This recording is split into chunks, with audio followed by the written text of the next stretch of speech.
Hi there, my name's Chris Wadsworth and I live in Cumbria. I moved here with my husband Michael in 1986 and ended up buying Castlegate House, a Georgian townhouse in Cockermouth. I opened the ground floor rooms as a gallery in July 1987.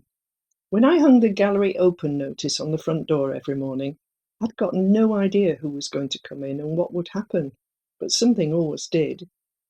I ran the gallery for 25 exciting, challenging and unpredictable years before handing it over to Stephen and Christine Swallow on its 25th birthday in 2012.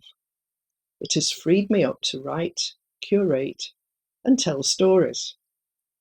Today I want to tell you a story. It's a story about a painting by one of my favourite Scottish painters, about an invisible barn in the Borrowdale Valley near Keswick, and about a promise I made 25 years ago in a walled garden on the shores of Derwentwater. Harmony on Red is to the right of your picture. It's a large, important oil painting by Anne Redpath, who was the first woman painter to be made a Royal Scottish Academician. This was quite some achievement at that time. Men had dominated the Scottish art scene over decades, well, forever really, and had formed some distinguished and impressive exclusively male groups. The Scottish Colourists, for example, and the Glasgow Boys. The Glasgow girls hardly got a look in. It was the acceptance of Anne Redpath into the Royal Scottish Academy in 1952 which was the major breakthrough and encouraged other women artists to show their work, pioneering the way for Joan Erdley, Elizabeth Blackadder, Mary Armour, and all the other women academicians who followed her lead. Today there is much more equality, and it's mostly down to Anne Redpath. Anne Redpath painted Harmony in Red in 1956, and it was first seen in the festival exhibition in the Royal Scottish Academy in Edinburgh in the summer of the following year, along with two other works by her, which are listed in the catalogue. We still have that. The exhibition ended in September 1957, and the show was dismantled, and Harmony in Red has only been seen in public just once since then. It spent the next 45 years in part of a barn in the beautiful Borrowdale Valley near Keswick, and the following 20 years unnoticed in the store of Keswick Museum. It has miraculously survived fire and floods. I first met 85-year-old Miss Charlton in 1987, soon after I'd opened Castlegate House as a gallery. She slipped into the hall unobtrusively and spent a long time looking round before leaving with a quiet but sincere thank you. After that, she came to almost every exhibition for the next 13 years. She was very tall, over 6 foot, very thin and proud to be a lifelong vegetarian. She was always neatly dressed, but her clothes were quite well worn. Her thick lisle stockings, I noticed, were neatly darned, her shoes well polished. She had lots of local friends and visitors, and often brought them to the gallery and introduced them to me. This is a photograph I took of her and her writer friend Jane in Castlegate House garden.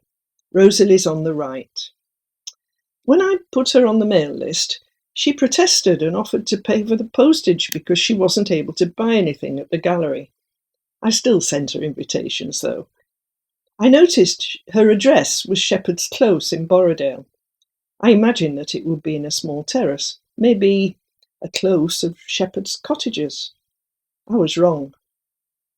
Sometimes we had tea round the kitchen table or in the garden, and I was now invited to call her Rosalie. I'd made it. I was now considered a friend. Rosalie decided to give up driving at 90. She'd had a minor bump and wisely gave up the car straight away. Michael would often collect her when she had no friend free to bring her to the gallery, and sometimes we took her to exhibitions of artists she loved, particularly Scottish artists. She was always ready waiting at the roadside, clutching her handbag as he drove up. Despite her warm invitations, we didn't accept her offer of tea when we dropped her off afterwards, because there was nowhere to pull off the twisty narrow road, which was edged by lethal-looking dry stone walls. She always quickly disappeared, but we never saw where. We were curious, though, because all we could see was a windowless barn, not a domestic dwelling. Even today, if I mention Shepherd's Close in conversation, even to people who live in Keswick, or even long-term residents in the Borrowdale Valley, they shake their heads and look puzzled. They've driven past it for years without even noticing it. They're probably too busy avoiding oncoming traffic and dry stone walls. If you look for Shepherd's Close on the 1 in 25-inch OS map, as I did, if you Google it, if you put it in your sat-nav, if you ask Siri, you'll probably draw a blank just as I did. My opportunity to visit Rosalie came a few years later, when I was in training for a charity bike ride in the Himalayas for MenCap. I was cold and wet after the quick descent from Onister into the Borrowdale Valley on my bike, so I pulled off the road by the barn and leant my bike against the dry stone wall. I was glad to escape from the busy road, but it took me a while to find the door. It was down a few uneven steps below ground level. The window you see in the photograph was the top of the door. I tapped on the door nervously, but Rosalie was delighted to see me standing there rather bedraggled and ushered me quickly inside. It was tiny.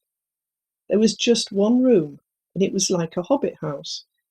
It was very discreet and modest, like its owner. There was no introduction, no hall, lobby, or porch. The flagged floor was strewn with faded, well-worn rugs. The sagging sofa was disguised with soft brown woolen throws and cushions, matched by an old chair for a guest, should one call. There was a small jar of snowdrops and a pile of books on the well-scrubbed deal table by the window, which looked out over a patio, which led down into a walled garden through a little wood and straight to the Derwentwater lakeside. A plain wooden staircase climbed up through a hole in the ceiling, presumably to the one bedroom. I realised that this was not the whole barn. The south end of the barn is owned by the National Trust and is used as storage. I was in a tiny 2-room dwelling in the north end. Rosalie sat me down by a roaring fire and disappeared behind a curtain into a small closet to make some tea. I found myself, when I turned slightly, facing above the stone fireplace a powerful big oil painting in many shades of red. It bounced off the greens, browns and greys both inside the room and outside the window, making the reds in the painting even more potent. It was astonishing. It was a revelation. This tiny room was dominated by it. Sparks were flying up the chimney amid a coil of smoke. It did worry me that there was no mantelpiece to deflect them.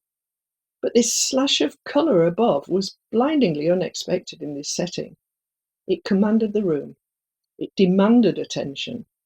I couldn't ignore it. I shouted out in joy to Rosalie. "Hey, Rosalie, you never told me you had a Redpath." She peered round the curtain, pleased I had recognised the artist. "How do you know it's a Redpath?" she asked. "Couldn't be anything else, could it?" I said, and we both laughed. It was typical of her not to have mentioned it before.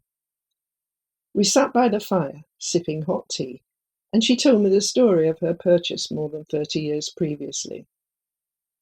In 1957, Rosalie, a 55-year-old art teacher, single, was in the process of buying this, her first home, Shepherd's Close, when the catalogue for the Edinburgh Festival exhibition at the Royal Scottish Academy arrived by post. She saw that there were 3 paintings by Anne Redpath in the catalogue. She'd admired her for many years and had actually sent letters of appreciation to her at times. "I was really busy," she told me, "but I decided to take a break and go to Edinburgh. I didn't want to miss it. It was the end of July and the festival was in full swing. It was lovely to get out of the busy Princes Street into the peace of the Academy building. And they were all there, the academicians. Phillipson, Gillies, McTaggart, Ferguson, but it was in room 3 that I saw it. She nodded to the fireplace.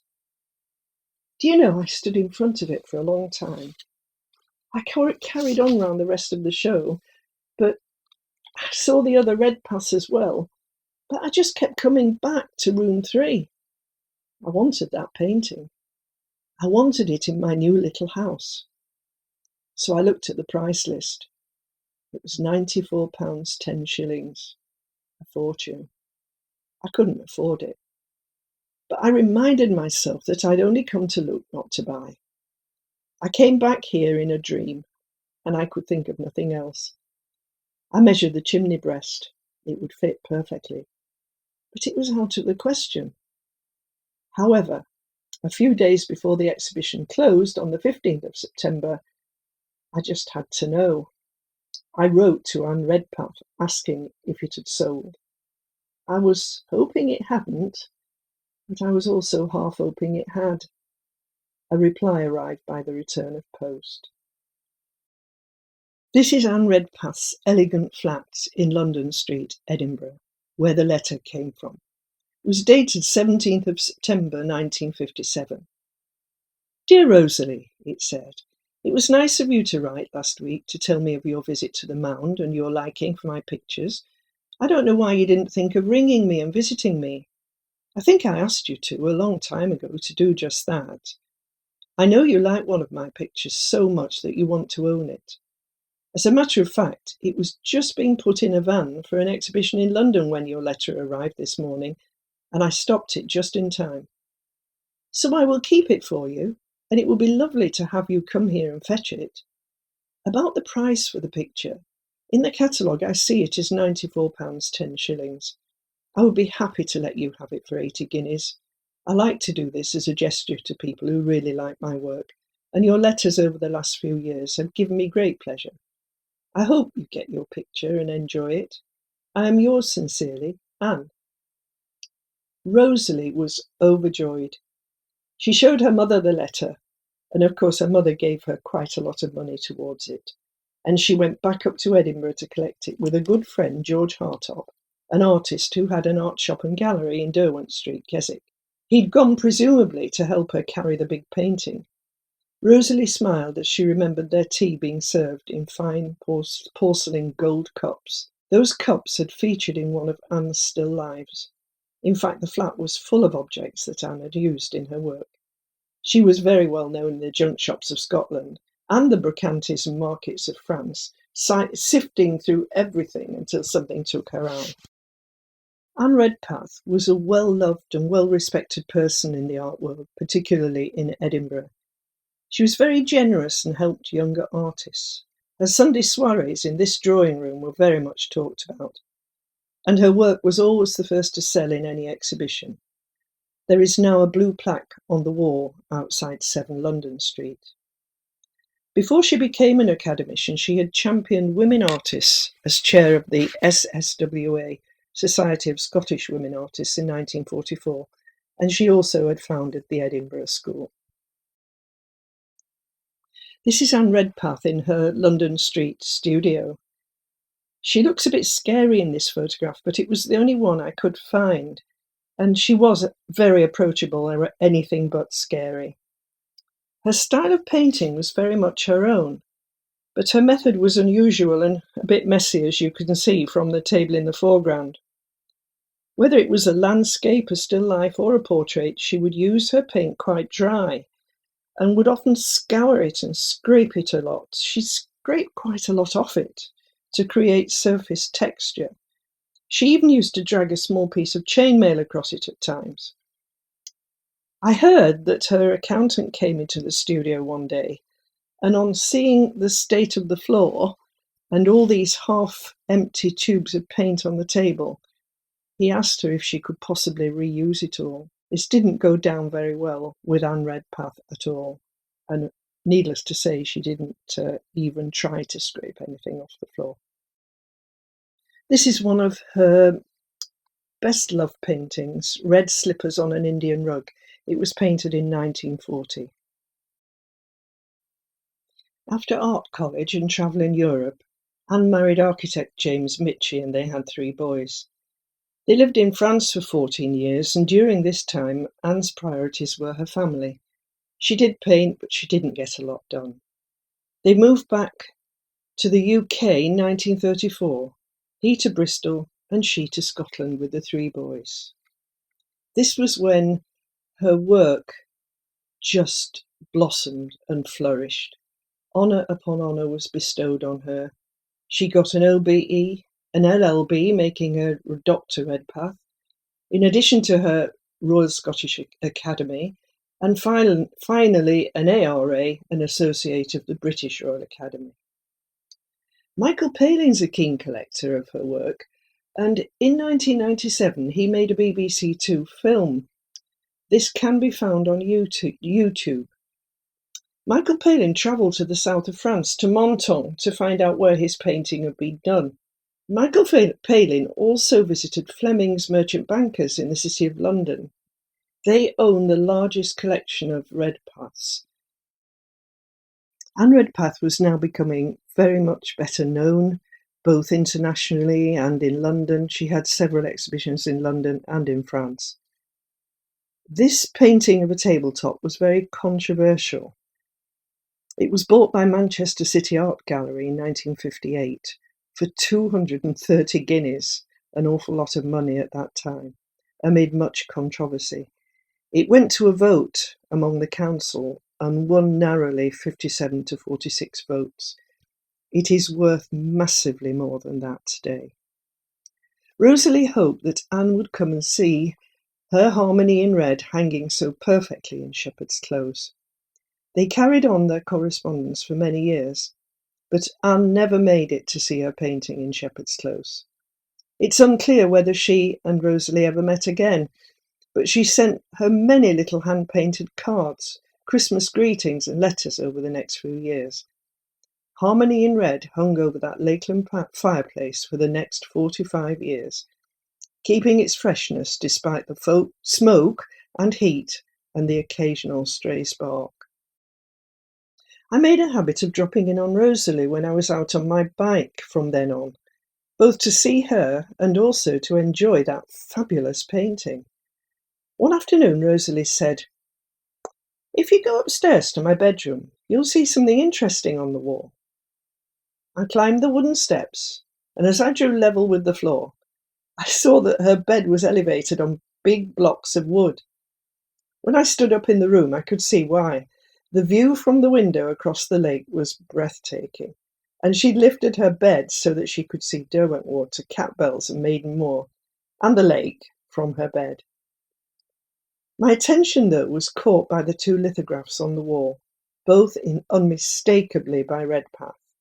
Aha! So that's why she sent me upstairs. When I appeared downstairs again, there was a large scrapbook on the table by the window. In it there were press cuttings, photographs, letters, and little hand-painted cards that the artist had sent to Rosalie. The best, though, for me, was the catalogue of the 1957 festival exhibition, with Harmony in Red ringed in pencil by Rosalie, with the £94 10 alongside. We spent a happy hour together looking through everything in this wonderful historic folder. One day, not long after this, when we were walking in Rosalie's rather unruly walled garden behind the barn, she suddenly asked my advice on what she should plan for her much-loved painting in her will. I was a bit taken by surprise, but then suggested Abbot Hall in Kendal. They have a good collection of Scottish colourists, including several Redpaths, which were on display recently as part of their Scottish colourists exhibition. They'd been purchased by their first director, Helen Capp. But Rosalie was totally against that idea for personal reasons. I didn't ask what. So I suggested the Gallery of Modern Art in Edinburgh, where Anne Redpath had lived for many years. She was still uncertain, and we parted, leaving her to think about it. Some months later, she told me she'd willed the painting to the Keswick Museum on the advice of one of the friends at the museum. He had convinced her that the museum would love it and welcome it as part of their collection, I wasn't quite so sure. Rosalie was under the impression he was a trustee, so she thought she was doing the right thing. I was secretly dismayed because I realised it wasn't relevant to their collection, which is local, not really based on paintings, certainly not 20th century more modern paintings, but more on artefacts. It would probably not be displayed because they didn't have a suitable well-lit area. But she had decided, and I promised to ensure it would be well looked after and possibly occasionally seen. I knew it would be hard, particularly the latter, but I didn't really appreciate what a difficult promise it was going to be to fulfill. I didn't want to intervene because it might seem as though I had an interest. I nodded and agreed with her. Rosalie died in January 2000 at the great age of 97. She had requested her body should be cremated as simply as possible in a cardboard coffin or similar. She didn't want a funeral at all. That is typically Rosalie. She'd never had children, and none of her family were left apart from one cousin. Her two younger brothers had died in the war, and her older sister had died in 1983. The penalty for living to such a great age is that you lose your contemporaries as well. But there was a big crowd at her wake in the Skiddaw Hotel in Keswick. About a year later, I called in at the museum to check the painting out and possibly explain its context. My reception was not encouraging. At that time, the museum was a dark and dingy place. Its claim to fame was a dusty 500-year-old cat in a wooden chest and some musical stones. These are still well loved and remembered by the children and their parents who came to the gallery over the ages. But the museum appeared to be empty of life of any kind. When my eyes had adjusted to the light, or lack of it, I could see two women sitting at a table. I introduced myself and asked if Miss Charlton's painting had arrived. "Do you have an appointment?" the younger one of the two asked. No, not yet," I confessed, feeling somewhat uncomfortable. "Well, I can't show you anything from storage without an appointment." "Oh, yes, I understand that," I said, smiling. "May I make one now?" "No," came the blunt reply. "Oh, I don't mean today," I said hastily. "I do understand. Next week will do." "I can't make appointments," she said in a flat voice. "I'm on my own and I can't leave the museum to go down to the store." The nice woman at the desk beside her looked up startled. Who was she then? Was she invisible? I left deflated and disappointed and rang the council arts officer, Philip Crouch, to find out if he knew anything. Had it arrived? Perhaps he had an inventory. He soon rang me back. He'd got an appointment for the following week. He invited Michael and I to accompany him. We were definitely not popular when we walked in with him. The painting was reluctantly brought from the store below and partially unwrapped, shown to us for 2 minutes max, while we made noises of appreciation, after which it was swiftly whisked back to the store, and we went and had a cup of tea in the town in disappointed silence. I didn't dare go to the museum after that to see Harmony in Red again. But it was always at the back of my mind. And then the terrible 2009 floods happened in Keswick, Cockermouth, Carlisle. And I rang the museum to find out what had happened to Harmony in Red.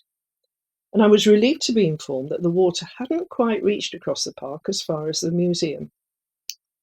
Thankfully, Keswick Museum had changed and adapted. The overworked curator had gone, and caretaker managers and a board had been appointed. Consultants were being consulted, and in 2012, the museum closed for 2 years for a much-needed refurbishment.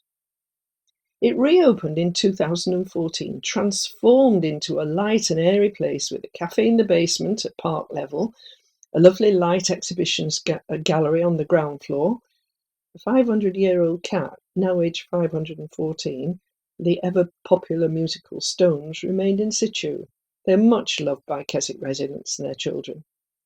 So I went along to the reopening, determined to go make an appointment to see Rosalie's gift again. But shortly after the renovations were completed in November 2015, Keswick was again under deep water, despite the measures taken after the 2009 flooding. The River Derwent had broken its banks again, and the water had quickly spread across the town, destroying bridges, houses, businesses, the famous Pencil Museum, and anything else in its path on its journey to the coast at Workington. The river had raced through the park, destroying the cricket pavilion, tennis courts, and the bridges, but had again miraculously stopped before it reached the museum. Most importantly, reached the store on the lower ground floor.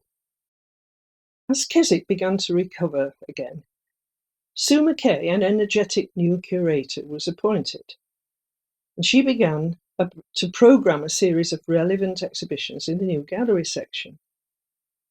She was like a breath of fresh air and gained the National Museum of the Year award that year. When I went to see the painting, things could not have been more different from my earlier experience. Sue welcomed me into the transformed building and took me downstairs to the storeroom to meet Margaret, one of the long-standing team of staunch volunteers. Margaret pulled out various racks of paintings until I spotted Harmony in Red tied onto the slats. I crouched down to examine it and was pleased to see it had been carefully looked after. Above it, there were two Redpath lithographs that I'd last seen in Rosalie's tiny bedroom in Shepherd's Close. I'd no idea she'd left those to the new museum as well. When Sue asked me if I'd like to see Rosalie's scrapbook, I was absolutely overwhelmed.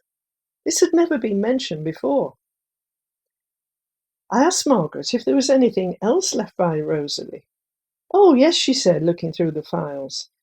"There are 2 paintings by Audrey Johnson, a well-respected local painter, a terracotta sculpture by a Keswick artist.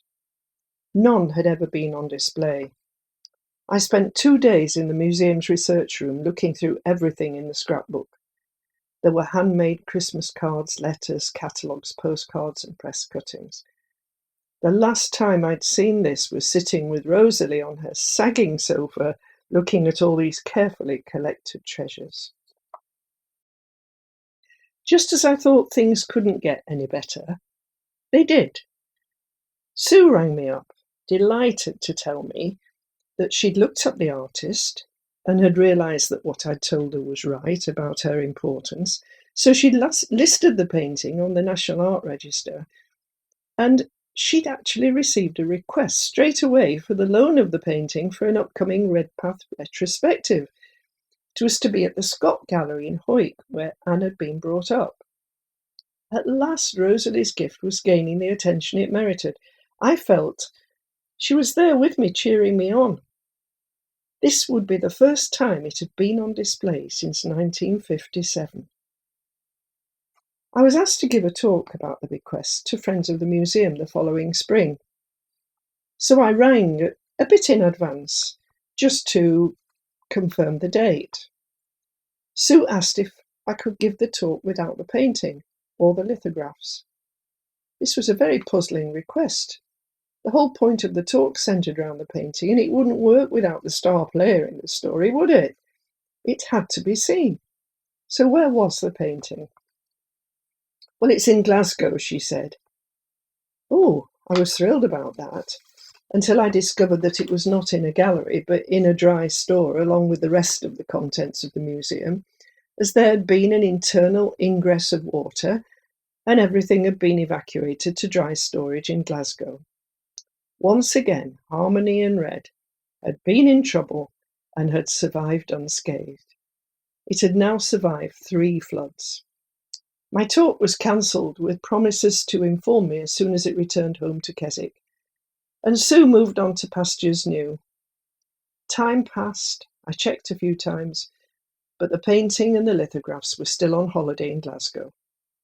They were safely returned to the freshly tanked store by summer 2019.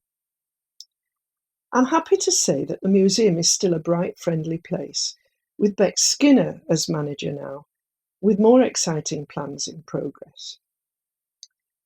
They now have an education officer too, David Cryer, and when he heard the story of Rosalie's bequest, he was keen to find me a slot in the lunchtime talks for friends of the museum. I was glad to find that Margaret Martindale was still there, still volunteering, and still pleased to see me. She is an avid researcher, has a phenomenal memory, and an unquenchable enthusiasm. She began to find out a lot about Rosalie and her family. I kept getting exciting emails from her with each new tidbit of information she'd uncovered. No stone was left unturned. The volunteers are the soul of Keswick Museum, and they're based in a small cluttered room in the basement where there is scarcely room to swing a cat, not even a 500-year-old one. It was at this point that I decided to write the story of the painting in a little booklet for the museum. Margaret and I looked at Harmony in Red together in the store, where it was again tied to the rack with linen straps, ensconced in a protective, rather unglamorous grey foam surround, which made it look forlorn and insignificant. Where and when had the frame gone? The volunteers who had been around in 2000 all assured me that they had never seen it in a frame. There was no frame on the day we went to view with Philip Crouch, but I had found a photograph of the painting in the scrapbook box, showing it in a good carved wooden frame in faded green and gold, just as I remembered it hanging in Rosalie's cottage. So where and when had the frame gone? Some weeks later, trying hard not to take up too much space in the volunteers' room, I looked upwards for the first time and noticed an empty frame wedged between some shelving. Although nobody knew where it had come from, they were all sure it hadn't come from Harmony in Red. I asked for a tape measure. Margaret climbed up and shouted out the measurements in inches as I wrote them down on a scrap of paper. 38 by 28. Suddenly the atmosphere changed. Regulations kicked in. Permission had to be sought to go into the store and measure the painting. Under the close observation of various volunteers and a stuffed fox and badger, the rack was pulled out again and the painting's measurements were called out. These matched those I'd scribbled down. 38, shouted Margaret. Yep. 28, shouted Margaret. Could we now possibly put the two together? The painting was untied and released from its bonds and gently laid on a padded table. By this time, Bex, the manager, had appeared and witnessed the reunion of painting and frame after 20 years. It was Cinderella all over again. The glass slipper fitted, and Harmony would go to the ball and marry the prince. Or would it? And here's my picture frame of Sally Kidman of Derwent Frames in Keswick, who has at last reunited frame and painting. So what should we do about our precious things? It's never too early to make a will, you know. People often ask me what they should do. The first thought is always family, but what if they don't want your art collection? Or maybe, like Rosalie, you've got no family left. Ask yourself if it's just special to you, or is it gallery or museum material? Is it of national interest? Find the right place that you think it will fit in and go along and discuss it first. Be aware that the stores of galleries and museums, and I've seen a few, are bulging with stuff. Some are like the back room of an Oxfam shop. Ask the museum or gallery if they have a collection it will fit into. Ask if they'll put it on display, ever. If you really want to support that gallery or museum, you could leave the work of art with the proviso that if it's not been displayed within a certain length of time, it must go to auction, with the proceeds going to the museum. Also, be mindful when appointing executors. It seems pretty obvious, but they should be younger than you. Brian Kelly left his father's work, Percy Kelly, to his mother. She was in her 70s at the time.